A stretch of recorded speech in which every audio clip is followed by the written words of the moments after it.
Welcome to the 2021 Wildwood Platinum FSX 178BHSKX. Starting right in the rear bumper here, we're just going to pull that plug off, reach in a little bit, and we've got your sewer connector right there. So that adapter with those two ears looks the exact same as the cover and it attaches the same way. The hose itself, once it's stretched out, is about 20 feet long.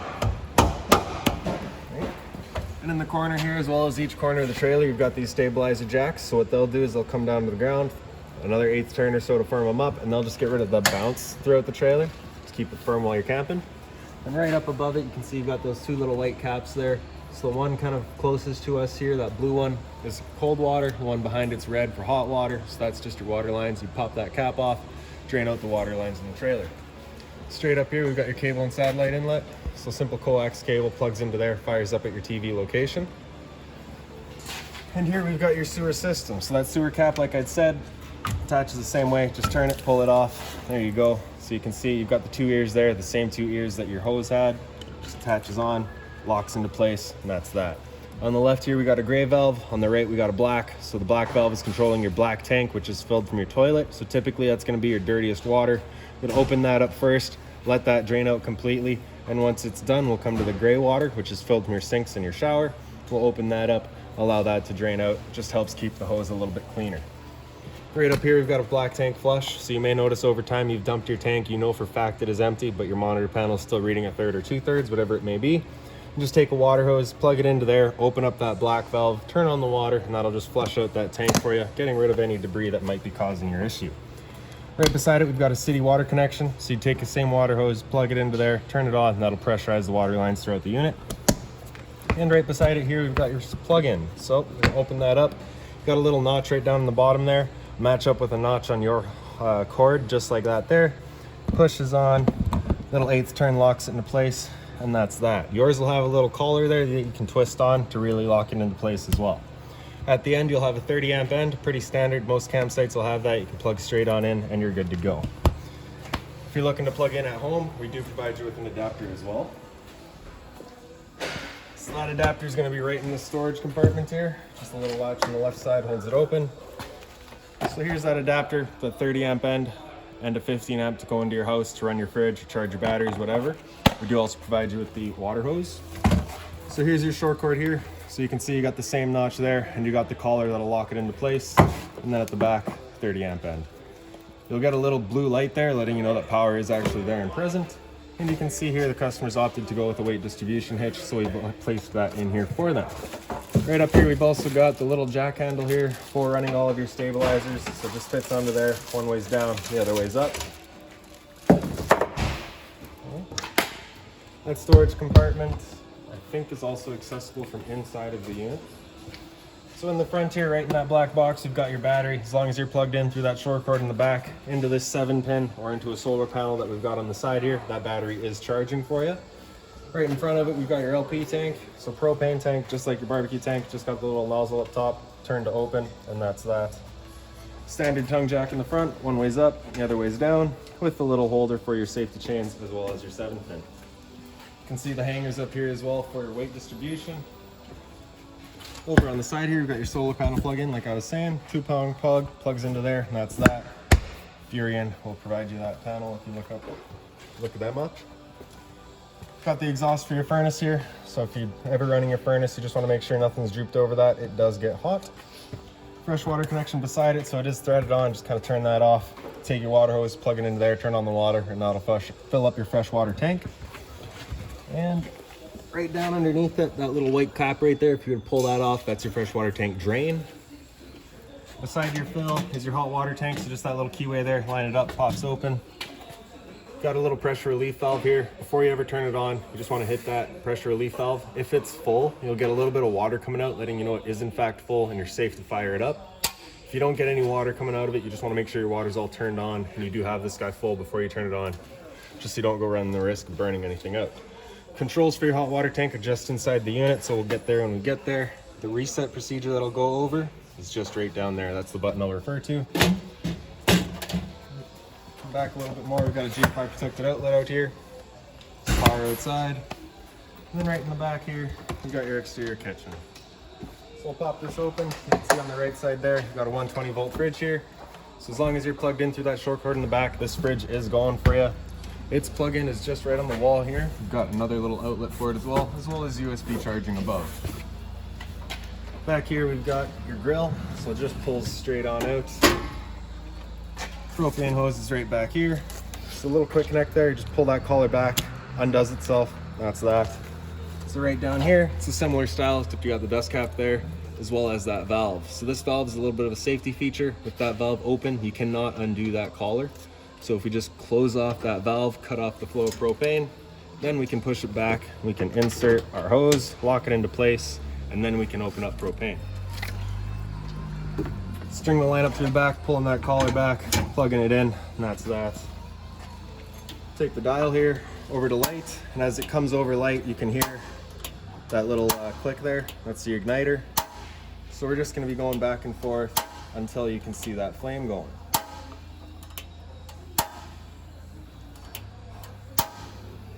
So just looking underneath there, you can see that glow of the flame. All right. And then just on the side, here's a little grease trap. So once we're done, we're gonna close off that flow of propane, pop that collar off, put the dust cap back in it, pull this collar off as well. And then they do give you the dust caps here that they intend for you to close it off with. I like to just close it into itself because that just guarantees that absolutely nothing's getting in there. Put that back away. And that's that. And then in the very back of the unit, we've got an exterior shower for you. So you'll get a key that looks just like this guy here. Sticks on in. Open it up. You get a 3-foot hose as well as a standard head. Super simple. So the dog's out getting muddy, you can spray him off before he goes inside. All right. And then of course a spare tire and your observation camera mount. Yeah. So we'll come back down to your entrance door, and right beside it here you can see you've got the little vent. If you reach underneath it, you can see it's got that flap there. So this is just for your stove. Of course, propane stove, whenever you're using it, is putting off fumes. So this is just what your fan will be evacuating said fumes through. So that flap you can close and open. Just of course, if you're traveling, you want it closed. Once you're camping, you want it open. So your assist handle here, just up, 90 degrees out, simple as that. Opening up the door. You can grab the steps to the bottom, folds out, and then flip the step over. That's that. So as we come in, first thing we got right on the floor there is your fire extinguisher. Just pull a pin, point and shoot. And right beside it is your LP detector. So propane's heavier than air, it'll sit on the floor. This guy will detect it and it'll start going off, just like a smoke detector. And straight up the wall from it, we've got your kind of monitoring and your system, your switch system here. So on the right side in the center, we've got your interior light, just does that one light there. The rest of the lights throughout your trailer, just on their own little push buttons there. The light switch on the left does the awning light outside here. So for your awning, bottom left, we're gonna hit that switch. Be mindful of your door. You do need it at about 90 degrees, otherwise it will contact that arm. And then we're just gonna be pressing the bottom of that switch. The awning will make its way out.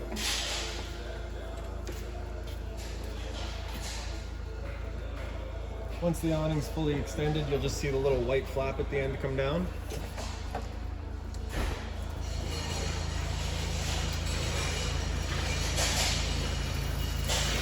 So that flap right there, and then you see the black tube, and that's it, you're done. If you were to continue on rolling it, it will actually wind itself up backwards, in which case the fabric will be underneath the tube and it'll hold water, accelerating the growth of mold and mildew. So if it were to start raining like this, it is of course going to be holding water anyways though. So what you can do is you can just grab either arm, front or rear, pull it down. That'll just change the pitch of the awning, allowing water to then run off. I feel like this angle better just because it does give you more shade. You can do the same thing at the front as well. And you get yourself a little bit more shade. Before you bring it back in, you just want to make sure these arms are back fully extended and straight, just that you're not running the risk of bending anything. Same goes for wind. Once you get up to about 15, 20 kilometers an hour of wind, you want to make sure it's brought back in so that it's not catching the air and wrecking itself. Again, just making sure our door is at 90 degrees or less. Pressing and hold the top of our button here, and the awning makes its way back in. Now again, you just want to make sure that fabric is going over top of the tube.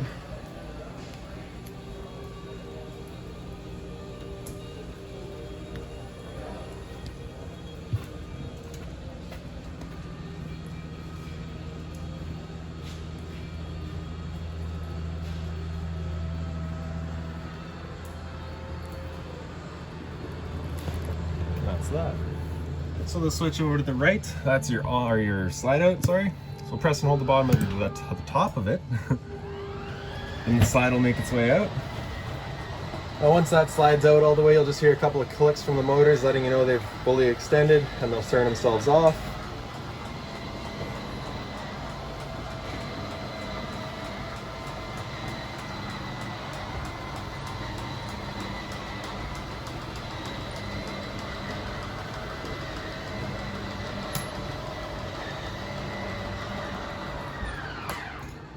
And that's that. So right up from its center left there, we've got your water heater. So we'll turn that switch on. That little red light will come on, letting you know the ignition sequence will start.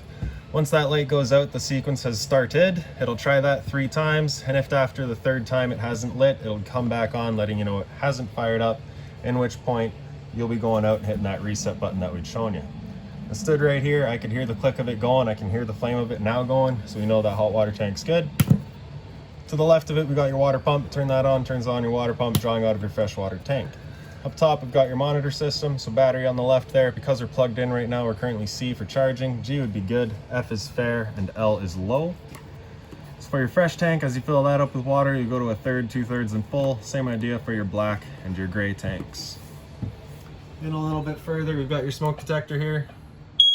Like I'd said earlier, all of your lights, center push buttons there. So up front here, you can see down there, we've got your Bluetooth brake controller customers opted for. Right beside it, we've got a USB outlet as well as a power outlet. A little bit of storage here in the closet space, across the top as well. The couch here, you're just gonna pull those 2 back cushions off, throw them over to the side here, undo this travel latch, fold that thing down, and the mattress will come with it. And there's your front bed. Pick it back up, shove it away, lock it back into place, put our cushions back in. Simple as that. Right. So power outlet here, emergency exit, you're just going to be pulling this guy out, pushing that out, pulling that red tab to pull the screen out and hop out. The dinette here, so it doesn't have its own light, you're just kind of going off of that guy there. Pull up on the table, over to the side, just drop these legs down. So you kind of got the perimeter there where this table will be sitting on.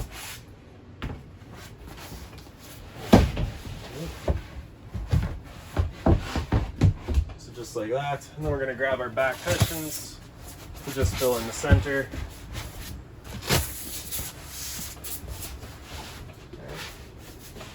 And there's another bed. Putting it back away, the cushions are just going to go back.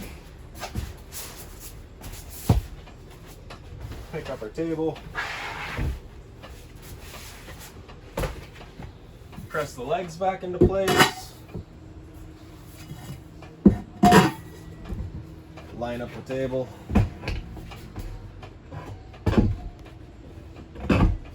And just press it down. That's that. The blinds, pretty well all the same. Just pull them down, sit where you leave them. Over here, we've got your TV backer in the wall there. We've also got pre-wire for Wi-Fi. Right in the center there, you've got your antenna outlet. So that's the power button for your antenna right there. Also boosts your radio signal. That little green light comes on, letting you know it's on. Cable and satellite outlet right in the back, with of course the power outlet beside it. Down from it, you've got a USB outlet, as well as your thermostat, which just controls your furnace. So all the way to the right there is going to turn on the furnace. And with the furnace going, once it fires up, you will actually see that little flame of it going. You can see the little blue glow down in the bottom once it fires up.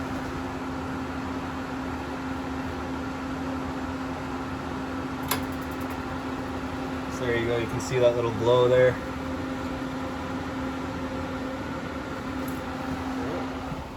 Once you're done, you're just going to slide it all the way back over to the left until it clicks, and that's it turned off. We'll come up into the bathroom here. So the bathroom light's just inside the entrance. Get the little medicine cabinets here. GFR protected outlet, so test on the left, reset in the center. So if you ever have an outlet that doesn't work, it's a good light to come looking for. Hit reset and it should be good to go. Hot and cold water, of course.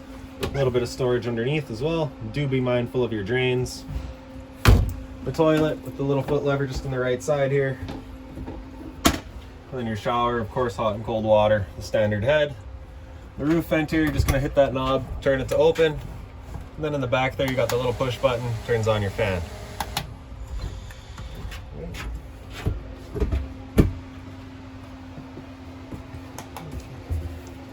Your two bunk spaces here, so they each get their own light, USB charging on the wall. Same thing down low. Right, USB charging. And a little bit of storage underneath as well. If you're looking to winterize the unit, you're gonna find your water pump just behind this close-off panel here. Right beside it, we've got your converter. So all of your breakers on the left side there, whenever a breaker breaks, it'll sit in the middle, so just turn it off and then back on. And all of your fuses over on the right side here. Right above, we've got your fridge. So the little travel latch there over to the side, you can open it up. Right up top there, we've got your temperature control. And then into your freezer. Right in the back is your temp control. Above our heads here, we've got our air conditioner. So you get 2 low fan speeds for some reason, don't ask me why. And then you get the high fan. And then you can go into low cool, which is going to be using the low fan with the cooling. And then high cool, which is high fan with cooling. Your temperature selection in the back here does have the ability to go over to hot. It's not going to give you any heat though, because the unit is not prepared with a heat pump. It does have a designated furnace, so we're just going to leave that right on cold. And then at either side, you've just got the little louvers there to choose where your air is getting shot. Okay, once we're done, just turn that back to off, and that's that. It's a little bit of storage here. Inside this pouch, we've got all of your manuals, remotes, whatever. It's all there for you. This side, we've got a microwave. It's pretty standard, just like home. Not much I can teach you there. Right below it, we've got a range vent, so the light as well as the fan. So that's the fan that you want running whenever you're using the stove here. Alright, so the bifold cover just folds back. Turn on the knobs there, and then over to high. You can hear that igniter goes, fires them up automatically, and that's that. Temperature control going downward. Right. Simple. Fold the cover back down. And then of course your kitchen sink with hot and cold water with the hard covers. As well as a little light up here as well. USB charging and a power outlet. And then just a little bit more storage down here. Again, being mindful of your drains right in the back there. Alright. So if you've got any other questions on the unit, please feel free to give us a call, 204-237-7272.